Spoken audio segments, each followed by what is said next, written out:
family fixer, Sugar. Please welcome Abby Elliott.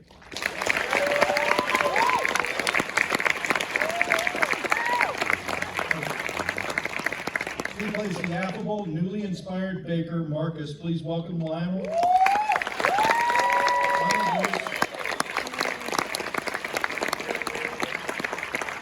She plays the talented and magnetic Sydney. She is a revelation. Please welcome Ayo Edebiri.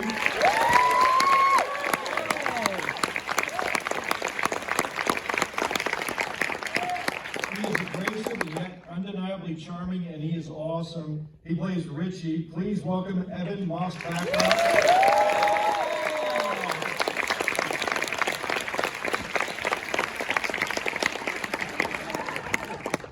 And she wrote this episode. She's the co-showrunner, writer, director. Please welcome Joanna Calo.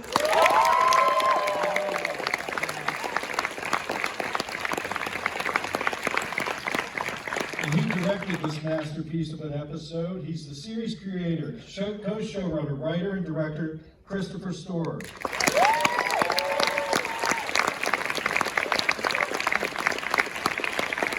And he plays the Beef's resident handyman. He's also a co-producer of the series. Please welcome Matty Matheson.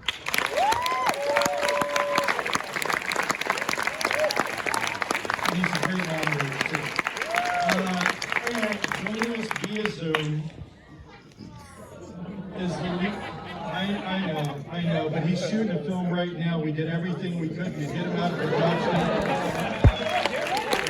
The extraordinary star of the series plays Carmen Rosado, Jeremy Allen White. Thank you all for being here. Thanks, John. Thanks, Caroline. Hey, where do you want to start? Hey, Chris. Well, you know, there's a lot of places we could start, but the beginning's usually the best place. And, you know, like, for people that haven't seen The Bear, like, there's probably like 6 or 7 of them out there. But, you know, I'd like to just know, like, where did it come from, you know? Where did it all just, like, come from inside of you? There's so many different pieces. Like, how'd you pick it all up and get it out there? First off, thanks for coming, man. This is really cool. Really means a lot. We kind of, you know, I wanted to write a show about a dysfunctional family and that dealt with anxiety and dealt with sort of what it's like to feel lost. And, you know, I had a lot of experience in restaurants, and my sister was in restaurants, and one of my best friends is a chef. And I think we were sort of like, it feels like a natural place to sort of set something that can be alternately loud and scary and funny and intense. And when Joe and I started working on the scripts together, we were sort of like, there's something inherently kind of cool about any workplace where people are stuck together kind of 12 hours a day, and the temperature can go to, you know, 1,000,000 degrees very quickly, but then also go back to chill. So I think that's kind of what, to answer your question, I don't know. Was that good? Yeah, was that good? You know, if someone's asking. What do you think, Joe? I like, explain it a little bit. No, I was trying. Well, it's so interesting because I think like the restaurants are insane, and it allows to make insane things. I don't know. What do you think? No, I'm not. I mean, I think like you're not saying the right things. I don't think. I think the part about your family is good. That is good. But it's also very like you're incredibly well informed and passionate about kitchens and cooking and the media that surrounds that, and you knew that there was a show that hadn't been made, and you were able to combine both things. That's cool. Joanna, you know, that leads up to my next question. This show, you know, is so special, and the characters in them just bring, it's just real ass shit, you know? It's real. It is. And these beautiful people are so amazing on what they do. And, you know, how did you go about the casting process? And, you know, the casting is so important, is what I'm trying to say. But it's like this is it. This is the team. This is the crew, you know? And it's tough to make that happen. Yeah, well, casting was really important for this too, because I think they're like our partners on the show, and everybody had to learn how to, like, what you're watching, they're really doing it, and everybody's cooking, and everyone sort of had to develop their own stations, but also sort of gel together as a family. And I think I was sort of in a fortunate position because I knew most of them already and was a fan of all of them. And it was a really fun process because I think, we cast this in like it was really a fast thing. Yeah, I think, I was gonna say, honestly, the casting was great because of Chris. Like, he knew who these people were, and he knew them, and he had seen special things from them. And with Jeremy, it was like, well, we won't be able to get Jeremy, but who else could we get? And we spent some other time trying to meet Jeremy won't do it. But he was always like, there was always a picture of Jeremy on the little paper. And then for some reason he said yes.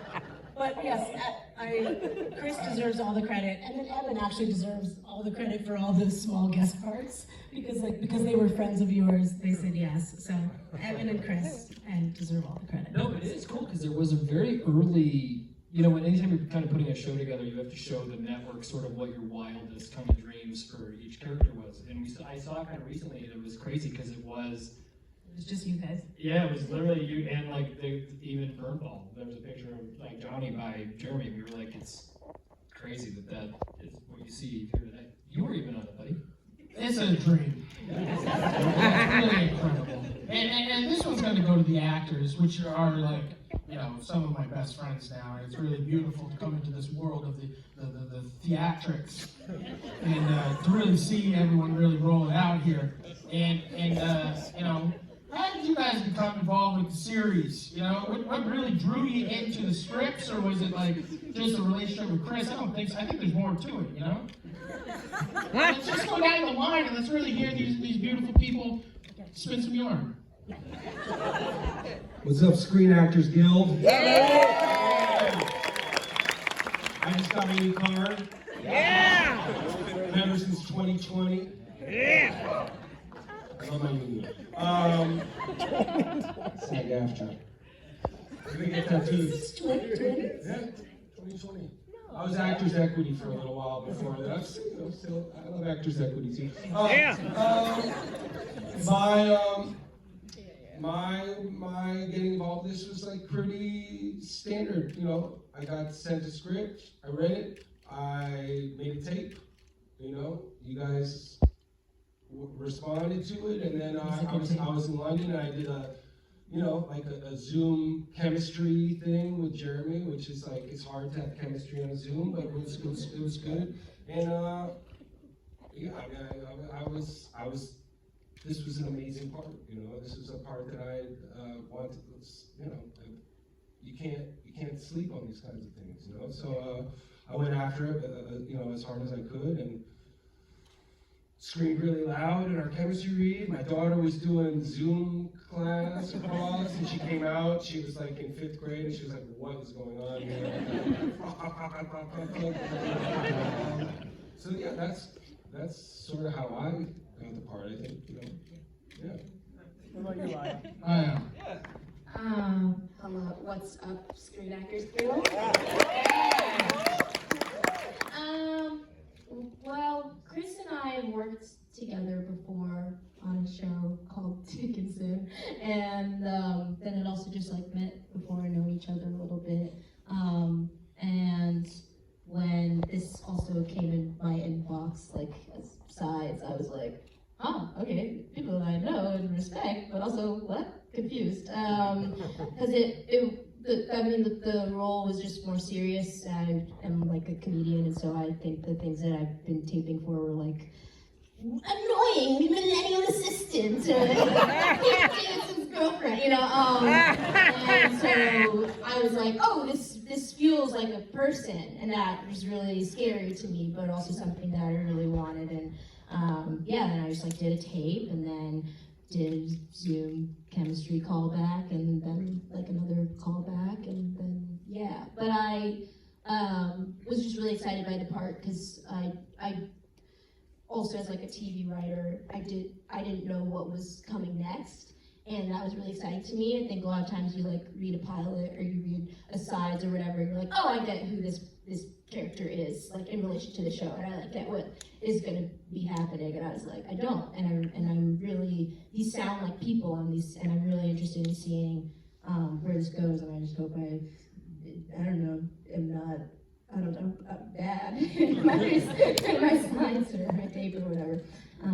Yeah, but that I think is my answer. Your turn, Lionel. Final. Well, my answer is no different than theirs. I knew Chris like through mutual friends. I know him for years, and I got the audition sent to me, and I also was like, wow, I don't think I've ever seen something Chris wrote. So I read it, and I was like, man, this is really tight, and I was like it. This character seems like me. I hope I get it, but you've gone through that process before. So I did the tape, and then like a week later, it was like, yeah, they like you. We're gonna, go through the process, and then went up the chain, and then they said, you did the test, and they're like, yeah, you got the part. And I was like, wow, this is tight. Yes. What about you, Abby? Yeah, it was pretty much the same. I did a couple Zooms with you guys. Joanna and I, we dated friends of each other like 10 years earlier, so that's how we met. That's how I got the part. Guys who we're no longer with. And yeah, I thought the script was just so incredibly unique, and I had to read it a couple times to understand like behind and stage, like that stage, like all of that stuff. I just like wanted to learn more about. I was also coming from like the sitcom world, so like starting a scene in the middle of like actual drama that's happening was so refreshing to me, as opposed to like a paragraph of exposition like, I know I'm your sister. We really have to grieve together, like that. Like, it was just so appealing to like actually play this vulnerable person. Hey, Jeremy, what about you? Hey guys, can everybody, am I there? Yeah. Here, man. Hey everybody. Hey, I miss you guys. We miss you, bud. You look great. My story was similar. Chris and I met and worked together a couple of years before we started the show. I really loved Chris. I really loved his taste. We spoke a little bit. I liked what he was talking about. And then he sent me the script, and I just, I loved it. I loved Carm. My heart kind of broke for him. And I jumped, man. Good is good. And I'm glad I was there.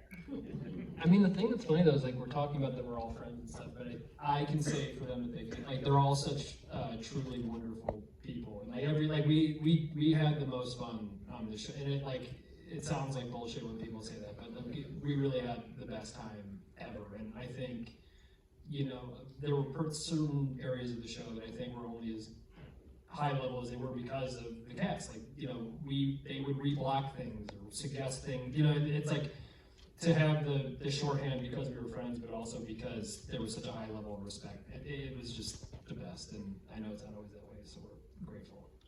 What else you got? Well, there's a lot more.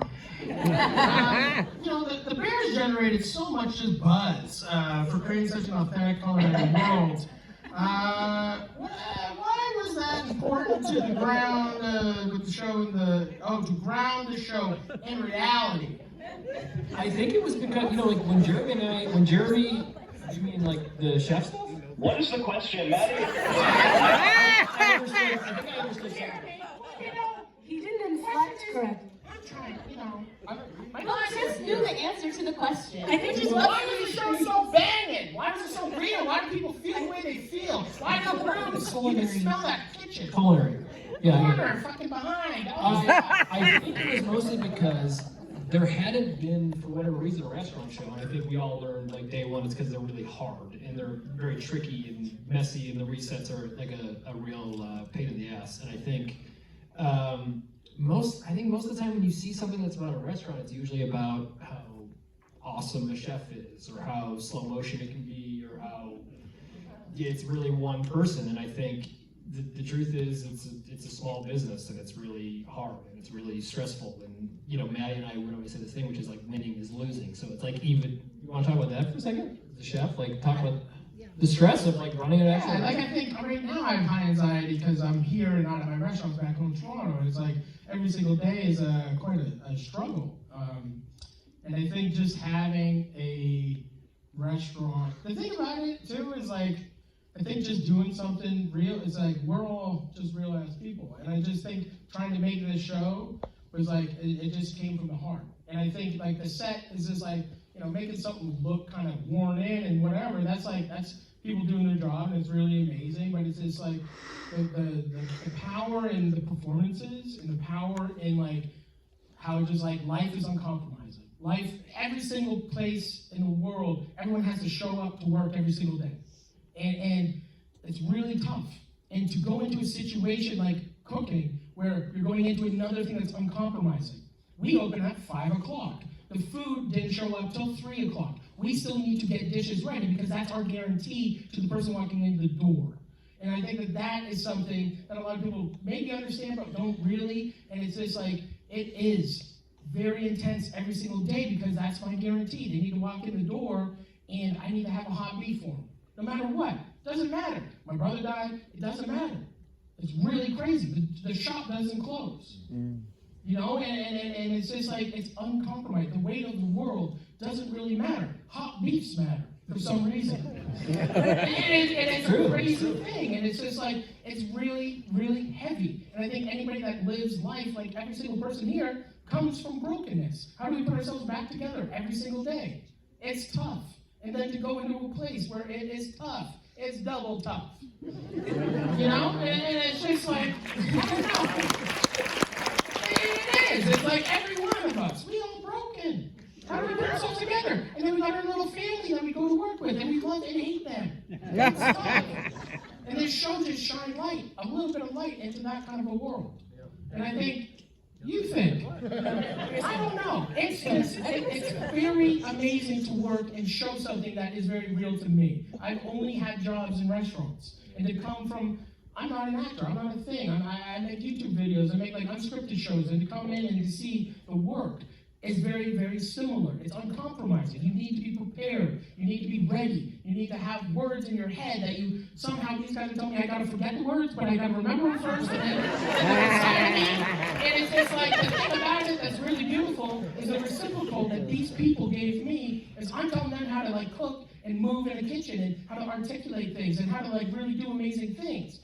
And then all of a sudden, as fact, they're like, Matty, run your lines with me. You don't know them. And I don't know them. And like somebody like Jeremy and Ayo and Evan and fucking Lionel and everyone there was giving me that reciprocal, and I never expected that. And that's a really beautiful thing. And I think like that is why this show is true, because everyone here is real, and we were just projecting that, and that comes from inside all y'all. Beautiful. It's sad, but it's sad. And you were also instrumental, and I think like we should say thank you again, like to FX for making a show that the stakes, although they like sound low, even going like what Abby was saying, which is like most of the time you have to like heighten these things for television shows, and you're like, no, the real stakes are like $1,500 is the difference between living or dying every day. And I think you were a big part of keeping that real. Get all the food on the walk-in. They can't afford food. There shouldn't be anything in there. Yes, Matty would take things out of the walk-in meat. They can't afford this. That's what he said. Yeah, they had all those eggs. I was like, they got 6 eggs. Get the fucking eggs out. They don't got decent eggs. But this is going to lead us right into this. This is a really nice question, guys. For the actors, can we kind of get into like some of these resonations of your characters? Like, how did you find that character and how did you bring them to life? Do you want to start over here with the beautiful Jeremy? Hi, yes. Yes, we'll start here. I think what was first with Carmi was, and what I was kind of lucky to be able to do, was a lot of preparation in kitchens and a lot of preparation in that world and kind of understand Carmi through like a performance to the skill. I'd never really done that before with a job, and I found it incredibly helpful that I could kind of like play Carmi in my head while in culinary school and while in these restaurants while I was preparing. And otherwise, man, yeah, I don't know. I felt with Carmi, he had this really wonderful thing about him, which was like this juxtaposition of sort of like, he was incredibly confident in his craft and incredibly sort of insecure everywhere else. And I don't know, I found that very endearing and kind of exciting, and I think that was kind of my in to start with. It was also kind of cool because like Jeremy sort of has like, I mean, everyone's part is challenging, you know, and it's like we're sort of in awe of all these, of our entire cast, and it's like Jeremy's kind of got to be quiet in the middle of screaming, you know, and it was like, it was a really fun challenge, sort of. I want to say like when we decided he could release that a little bit, and it's like a really beautiful tension that you built that palette. Good job. Thanks, man. Do we want to talk about the pilot, how we shot it originally, or No. do we not talk about it? When did we shoot originally? Oh yeah. You know, in the pilot there was a scene where Jeremy had like the explosion came kind of right away, and he sort of just screamed at everybody in the restaurant, and it was sort of based on something that I had seen in a restaurant when I was 20. I tried to be a chef, and then I was like, oh, this is fucking impossible. And I think when the performance was beautiful and everything was great, but when we were watching it, I think the first thing we talked about, Joe, was that it was like it felt like too early. Like it felt like the release was just way too quick. Yeah. We didn't know this guy yet. That's what's so cool is that it's the same thing from the pilot. We just moved it to 7. It was like it's like the same, and like the fact that we were able to earn those 6 episodes of waiting, I think is so much a testament to you guys and like building that tension. But yeah, he in the pilot, Jeremy had this huge scene and basically did this big explosion, and then it just got cut out.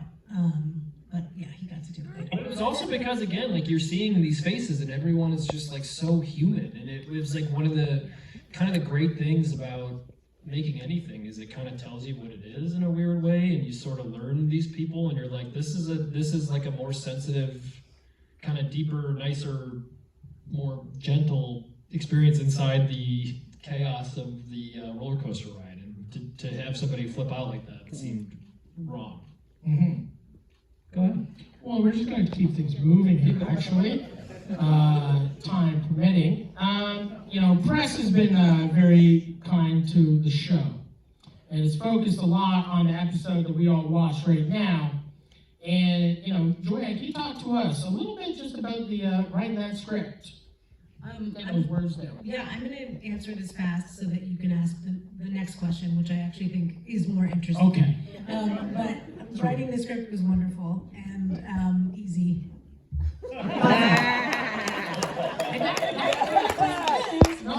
That's good. So thank you, Joanna. So we're going to go into, like, Chris, you directed this. Can you talk us through the decision to shoot it as one take? That's crazy. How do we all do that? We all kind of talked about it. I mean, it was like, you know, Joe wrote this script that was fucking great, and it was just really fast, and the thing, I remember you and I were in the office, and we were like, every time we, like, cut, it feels like you're kind of taking the tension out of it. And sort of one by one, I was like, what do you think if we, like, and then I was like, Jeremy, what do you think? Like, we sort of went one by one through the cast, and again, like, I don't think, I mean, weirdly for me, it's like, I kind of had, like, this thing was hard, but I sort of had, like, the easiest job of being like, yeah, and then this crazy shit is going to happen, and, like, you guys have to do it, so have fun. And I think the thing that was cool is, like, if they weren't so phenomenal, we never would have been able to do it, truly. What was it like for you? Well, it was like doing a play, it felt like. And it felt very gratifying, but I think there was also like a workshopping process, which I think doesn't happen a lot in TV. And we like sat together and like read it as one and like worked through it and like blocked it. And I think that process of all of us being together in a space and like seeing what worked and what didn't, and then you two sort of using your eye and you know, knowing what the feel of it was going to be, it was cool, but it also felt really crazy because I was like, what's happening, what's going on, but yeah, I don't know. What was it like for you, Evan? No, I mean, it was very exciting. It was a great day. I mean, I think that it's interesting to me that you guys had the idea well into shooting the season. And I think that probably was born out of, you know, the trust. Like we had a small crew, and we were kind of doing this thing in the cold, in the winter, in this weird little time with like a COVID fermata, like it was like a little pause where we could be there. And I think we all trusted each other so much, and I'm not just talking about, you know, us here on the stage, but, you know, everyone on the crew, and we were like a tiny little family, and so we could, we could do that, and I mean, I just, you know, it's like everyone's jumping out of the plane together, and it's like deeply exciting and inherently so dramatic. There's like real risk and real, you know, stakes, and it infused that, you know, that episode with all that stuff.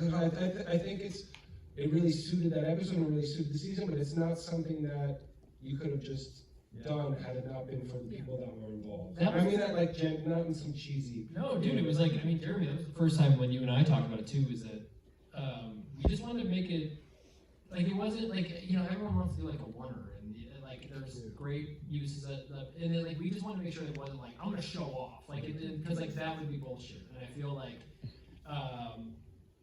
the first one was usable, which was wild. Like, I mean, like literally at like 7:15 in the morning, I was like, holy shit, that first one was like really great and could be on TV. And it was like such a fun thing to watch, because I think, like Ayo said, it's like a play. Like naturally, when you guys know each other so well, each take got progressively weirder and funnier and scarier, and it was like such a nice process. And as scary as it must have been for you guys, like we were at the monitor just like, this is the coolest thing ever, because I do remember feeling like it was the most like truly grateful that I'd been on a set in a very long time, because it was one of those few times where you see the whole crew and like everyone's got skin in the game, and like everyone was pumped, and like, because what you can't see on the show is that like walls are turning and shit, and like there was a lot going on. And I think it was the last one that is the one on the show, but I remember, Jeremy, you were like, yeah, are we good? Because I'm going to break that fucking thing. It was like people. I think Ayo and I could have done a couple more though, right? Absolutely. Probably do more? 7 more in me probably right now, yeah. You know what's weird? It is the thing though, Jeremy, like, because Jeremy, like, we had all talked about this a lot, which was like, because, again, this is where you were so helpful, like, some of the stuff in the kitchen, like, take 4 or 5 started to feel a little like, not for anything that the actors were doing wrong, but like, it felt, the cooking started to feel easy. You know, like, it became a little bit second nature, so we were like, oh, it usually was around 3 or 4, that sweet spot of still kind of the accidental. It was just like that natural progression. Like it was general. real. It was just like Yeah. It was real, and then all of a sudden they'd done it a couple times, and then the muscle memory was actually setting in, and then they were moving too easily, even in the chaos, and it was just like it was too perfect. Yeah. Well, we should also say that they got phenomenal at cooking. Ayo, particular, like you and Jeremy really put the time in. Richie was not allowed to participate in any form of scenes whatsoever. I didn't know that we were making a. Well, we were like, okay, Jeremy's gonna go to Alinea, and Ayo's gonna go to a bunch of places. Like, you're gonna go to Richard's on fucking Grand and smoke cigarettes and relax and have a nice time. Yeah. Well, we're just gonna keep the wheels turning here, and you know, the city of Chicago is also an important character. Why is it such an important character? Is there another one for actors that we could have? Yeah. You know?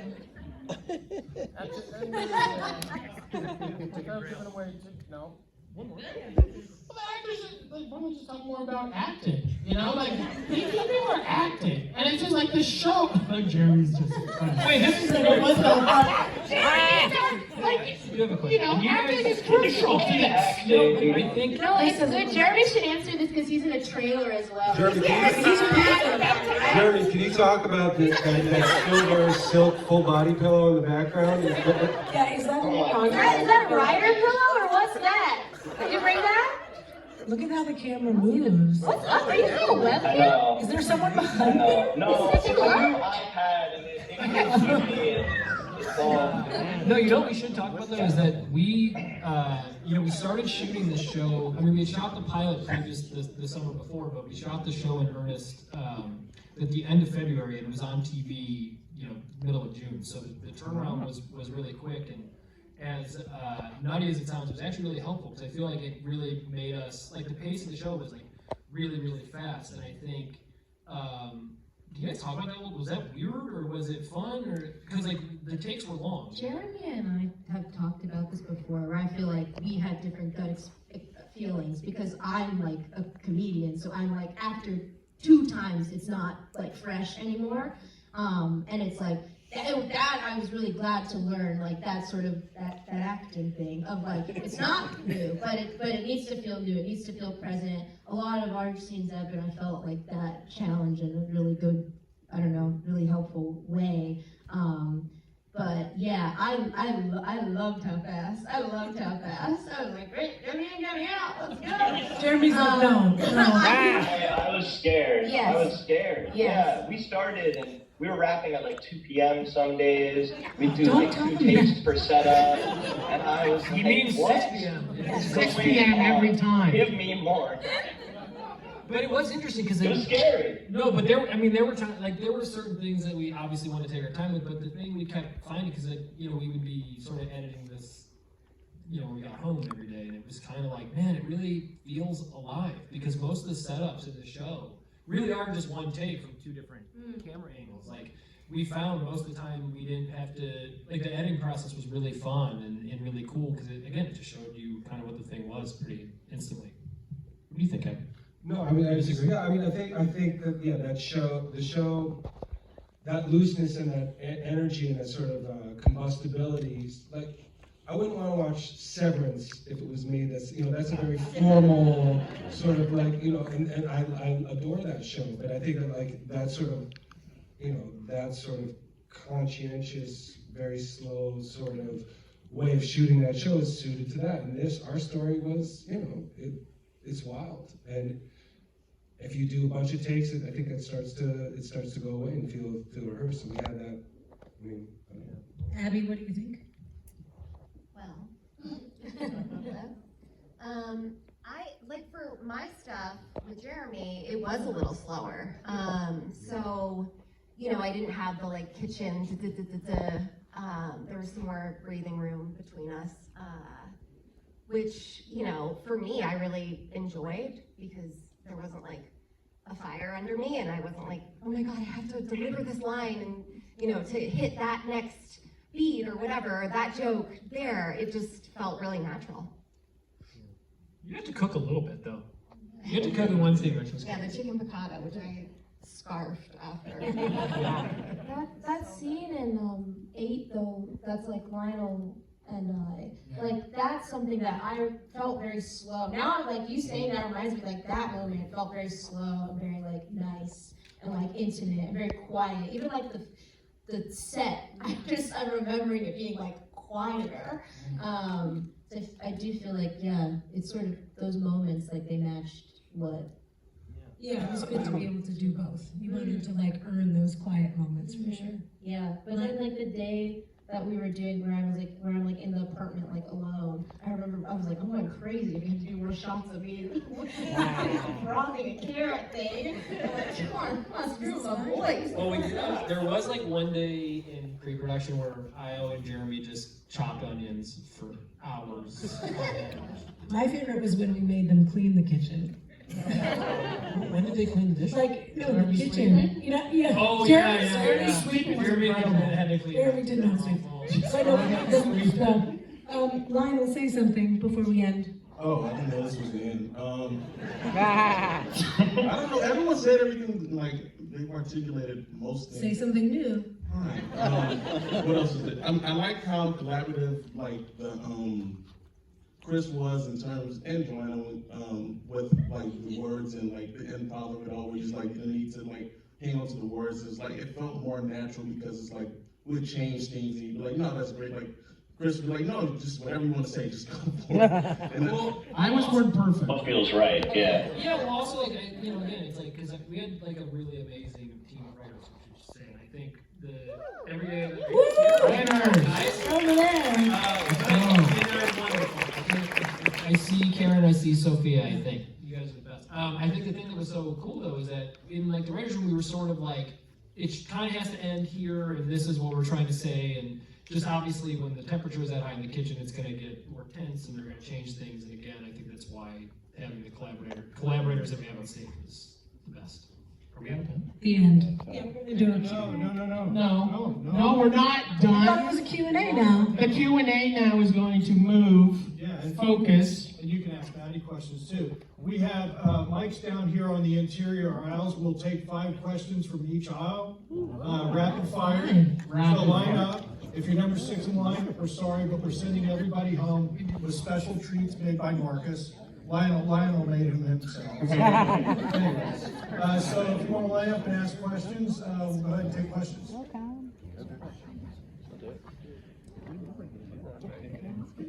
Jeremy. Yes. So what's up about the pillow though? Was that in your rider or did you bring that? Oh my God, Jesus Christ. I didn't think that was Ayo. I thought somebody was asking me a question. Wait, you can't see us? I thought it was somebody too. I didn't know it was. But I can't see your mouth. It's very wide. Yeah. I was like, yes, what is your question? Yes, viewer and voter. Yes, SAG. What is your question? We're going to go to the lady on the left. Hi, I'm Left Lady. For anyone, what was your favorite part about making the show? Because it seems like you all really love what you're doing. That's a great question. What do you think, gang? What was your favorite part? Everyone say The it. sunless Chicago Yeah. The winter? snow. I think we saw the sun one time. Hot dog? Should we go like in a Yeah, row? go on. Jeremy, start. What was your favorite part? What was the question? What was your Favorite part? I couldn't hear her. Favorite part. Our favorite moment of Favorite part shooting. making. Oh my goodness, my favorite moment. I think it was 7, man. I had so much fun. Like that was like everybody working at their best, working at their hardest.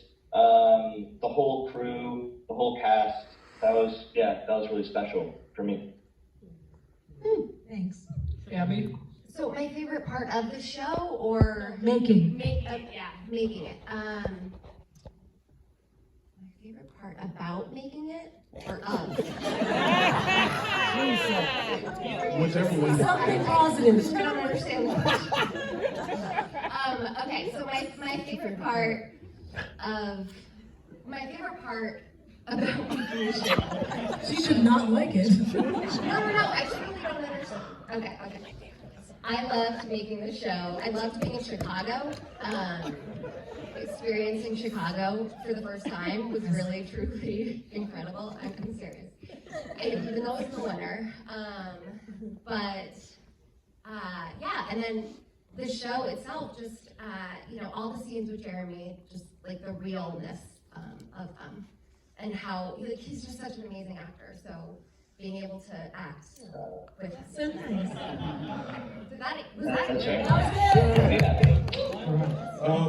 I mean, aside from all the good acting stuff, there was in episode 6, I think there was the beef risotto that Ayo's character made, and Matty and Courtney made it, and I was eating between the takes, and that was, I think about it a lot.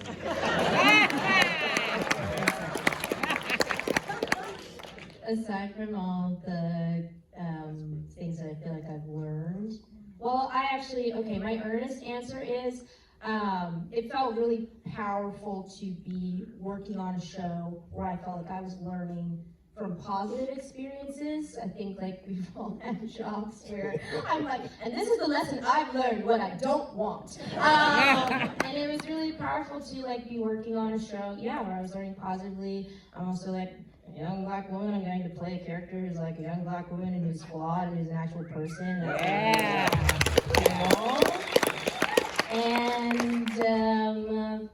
I'm just like really grateful to have worked with everybody here. Also, there was a day where Jeremy and I made a chicken dish that was really good, and everybody was coming and eating it in between takes, and it really And was. the crew. So, We and everybody was like, because we were still in post-COVID sort of haze, everybody would like sneak it under their masks and like be like trying to like talk to each other, and it's like we're all eating chicken. Like, it was really ridiculous. That's great. Okay, I think my favorite moment of the season is, I think in episode 4, when Richie and Carmi come back from the birthday party, and Lionel's made some some chocolate cake, and Carmi says to Marcus, he's like, "This is good," and Marcus just like gives him like a yes, and he hears it. That's like that's my favorite moment, and my favorite experience is all the calamari I ate for sure. Seafood towers. Oh, towers. Yeah. I mean, too many positive experiences. My worst experience was when a grip walked into my pumping tent and saw my nude boobs Oh my while I was directing, which is an exciting power dynamic. But I would say, like, you guys, I mean, honestly, to get to show and direct people like you was, Lionel, was really spectacular, and to get to learn from Chris was really wonderful. So thank you.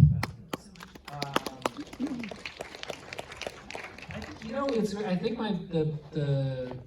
the best moment was when we, after Jeremy knocks the thing off in 7, we had to roll like a couple extra seconds just to make sure, and I could see down the hallway of the stage, and I saw everyone.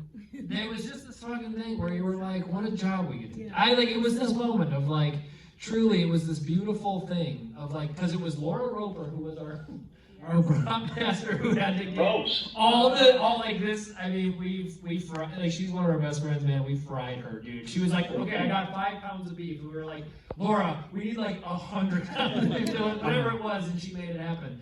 And there was just this moment where we were like, what a great thing. I think the only other moment that came close for me personally was there was a moment when I was shooting, when Joanna was shooting Ayo and Richie yelling at each other in front of the bathroom. And, this restaurant's based on a place that I used to work at in Chicago, and one of my best friends grew up in, called Mr. Beef. And the inside, Mr. Beef. And the inside looks identical. And when we used to hang out at Mr. Beef, a bunch of Chicago people would come hang out. And one of the people that was in there that was sort of, I don't want to say the word mentor, but someone that really helped me out was Harold Ramis. And in that moment, I saw the poster of, you'll see if you look at it, there's a Groundhog Day poster, sort of right when that's happening. And it was this really beautiful, I don't know, Harold was just the best ever. And there was just this very sweet full circle thing. What about you? Well, I think doing like a fight scene with Ebon was really interesting, because I think it was, the thing that was, I don't know, I'm not an actor again, so like when we were in the bathroom, he starts like grunting and shit, and he's like grabs me actually, and I got like a lot of chest hair, and he's like pulling on me, and he's like, "Man, get into it, dude." He's like, "Get into it, we're about to fight." And I was like, "What?" And I'm like, "What are you doing?" He's like, "Dude, like grab me." He's like, "Let's go." And I was like, "What?" And it was like this amazing thing, and then all of a sudden we were like, it was like, fuck, I gotta act like we're fighting. Like, I love this dude. And it was just like this really amazing thing where he was just like, like, grabbing me, like, and then it was just like this moment, and I was just like, I don't know, it was just really tight to have like the actors give me, like, I was like, in my brain, I was there to just make sure that they're turning chicken or like using tongs right. And then all of a sudden they're giving me little jewels, and it was like this beautiful thing. So I think that reciprocal, that giveth and taketh, you know? Yeah. All right, we're going to go rapid fire questions and answers in 30 seconds or less. We're going to go ahead and go to the right aisle here. Okay, let's go. My question is about the beautiful tension in the show, and I just want to know if it felt as real for you guys behind the camera as it did for the audience. Was it something that as actors you could like feed off of, or is it more so a product of the music and the sound of the machine going off and the kitchen sounds? As an actor, was it something you guys also felt on the opposite side of the camera? What do you think? Matty said something to me yesterday, which I was, like, there's an inherent drama to a restaurant. As soon as you buy the ingredients, they start to go bad, right? So it's just, the clock is ticking from the beginning, and it's like an actor, you have like your goals, and you have your obstacles, and that drives everything. And so inherently in the writing and just in what we were doing, it was tense, and so it was not just the music. Blue shirt left out. Congratulations, thank you. You guys are having a lot of fun. I'm so jealous, but it's so beautiful to watch. Quick question. So you said that you shot, you did 3 or 4 takes on what we just saw. Was it? 4, yeah. 4 takes, okay. And I think 4, yeah. will you be doing this again in future episodes? You know, probably not. I mean, it's also, like, I think it also would just, again, going back to the thing we were talking about earlier, is like, you know, Joe wrote such a fucking great script that we were like, that sort of felt, again, I just don't want to, like, be like, oh, I did another one, I did a part of this time. Like, I think it would, if I did a oneer, what I would love to do is, like, have, honest to God, Eben and Platt just argue for 30 minutes. And, like, that, it would be that style of oneer. I don't think it would be the intense variety. Thank you. Yeah, You're on my right. Hi, thanks so much for having us. My question is, one of the central tenets of this series is that food evokes emotion. Do you all have a favorite dish that you have that sort of connection to? Favorite dish? What do you got? Go ahead, Ayo. Mine would be cuckoo and flying fish. My mom's from Barbados, and that's the Bajan national dish. My mom is the best cook alive. People have eaten her food and cried. That's true, that's just facts. But positive tears, you know what I mean? Yeah, so that would be my favorite dish. Lionel, what do you got? I could tell you a negative feeling I get.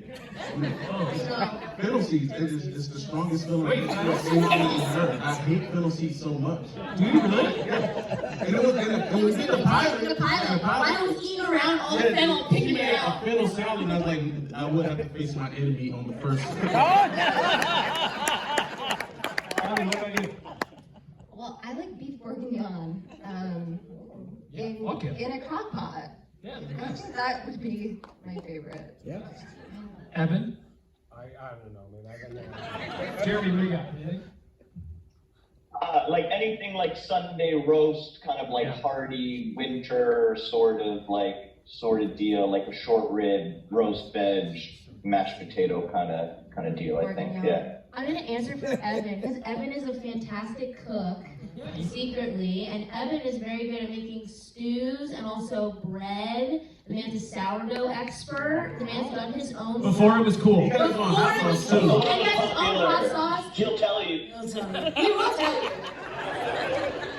You're like, no, it's just a simple. In the interest of answering more questions, All right, five more questions. NYU sweatshirt on the left, my left. Hey, how y'all doing? I have a question about the mentalness aspect of the show. Like, as far as the research and the personal history, how did you come to, put that in each episode? Because it's highlighted a lot. Yeah, I mean, I definitely suffer from anxiety and depression and this thing. And it's like, everyone's a work in progress. And I found healthy ways to work on it. One of the things I found that really helps is making sure our workplace is like positive for the most part. Because like anything that can sort of prove to be negative kind of can put you in a shitty place. But in terms of like the writing and creating the show, I think my entire life I'm one of those people that you sort of, the minute one good thing happens, you sort of feel like one bad thing is going to happen kind of semi-instantly. And I think the more that I was around, weirdly, cooks and dishwashers and my friends that had restaurants, I found that the same kind of anxiety, they had some of the similar anxieties. And I had lost a couple friends right before COVID when we were starting to work on the show. And as you sort of get in touch with, you're on group chats with friends of friends, you start to realize you're like, oh my God, he was my best friend, but I didn't know him half as well as I thought I did. And you sort of, that grieving process is really interesting when you start to sort of learn about it. And I think the one thing that we wanted to, at least that I really wanted to get into the show, is that life is as intense as it is, it's also as sort of inherently ridiculous and funny and kind and awful and sometimes all at once. And I think, again, putting it in a setting where people are allowed to like really yell. Like for example, like Carmi's, like Richie and Carmi, he's screaming at a younger, shorter version of his best friend, and like what you know, there's no better place than a fucking restaurant. So wow. Yeah, I think that's the answer. And do you want to add anything? No, that was good. 3 more here on my right. Hello. Also, Lionel, I totally agree. Fennel seeds are gross and candy feathers. I'm glad I have a friend in this universe. 100% agree. But my question is for Jeremy. In regards to that big, epic, multiple-page long monologue, I was just curious, how do you go into something like that when it's such a long monologue, and like, do you go at that with just through the eyes of how Carmi's feeling about it, or are you using how you're feeling about it yourself and keeping that fresh and not feeling like you're like tired and dropping out? Yeah, it's interesting. Like those scenes, I find they're always on like your first day or your last day as an actor. You've got that scene that's like going to be in your head the whole time, and in the case of that scene, it was on my last day. So I was thinking about that scene and that sort of meeting for, you know, the 2 months that we were there, and that became really nice because I had those pages in my back pocket for the whole shoot. If I was unclear of like how I was going to play a scene or where Carmi was at, I looked at that monologue that Chris wrote so beautifully as kind of like a blueprint to Carmi and into understanding him. And what I tried to do was look at it every day, but not get it too kind of cold and not get it too memorized, even though that's scary, because I wanted the whole thing to feel kind of like a realization. You know, Carmi is not a communicator, is not a very vocal person. And so I think while he might have thought about these things before, he's certainly never spoken them. That was the first time. And so I wanted it to feel kind of like a fresh and like a realization. Thank you. On my left. Hello. Hi, my name is Tasha Armstead, and my question is to Joanna and Christopher. The Bear is received as a show about like your just slice of life, place and characters. And I just wanted to know, with the show being as diverse as it is, with everyone that's on stage and not on stage right now, what was the intention when you approached those characters? Because they truly capture just a human experience, not a stereotypical character that you might find in a workplace comedy or workplace show. They just seem like just human characters. Anybody could play those characters. So I just wanted to know, what was the thought when approaching those characters, writing those characters? I mean, I think what it really started from is that this is who works in a kitchen. And it felt like a really exciting way to create diverse characters and show diverse characters, because to not do that would have been dishonest. And then obviously, in regards to writing them and capturing their voices, we had our actors and our writers and all that, but I think it just, it comes from this is true to a kitchen. Yeah, I also think when, again, it's like 6 people, like Matty said this thing early on in filming, that stop looking at it like a kitchen and look at it like a submarine. And there was something so interesting about kind of tackling the whole sort of show, because it was like, hey, there's just 6 people with completely different lives stuck in this small space. And I think like when you're doing that, just everybody around it's got to reflect that. So we just got really lucky that they were our collaborators, and so much of the characters comes from them. All right, final question on my right. I'm trying to think of a question, but honestly, I don't have.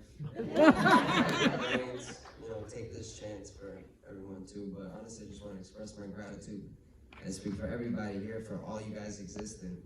And like coming together, collaborating something, like creating this piece, this foundational piece of like familial love and pain to give all of us to resonate and have like catharsis through. And I'm just really thankful you guys exist. Thank you.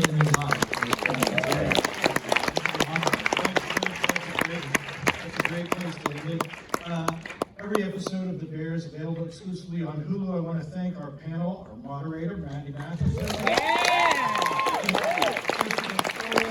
Joanna Calo, Ebon Moss-Bachrach, Ayo Edebiri, Boyce, Elliott, Jeremy Allen. Thank you all.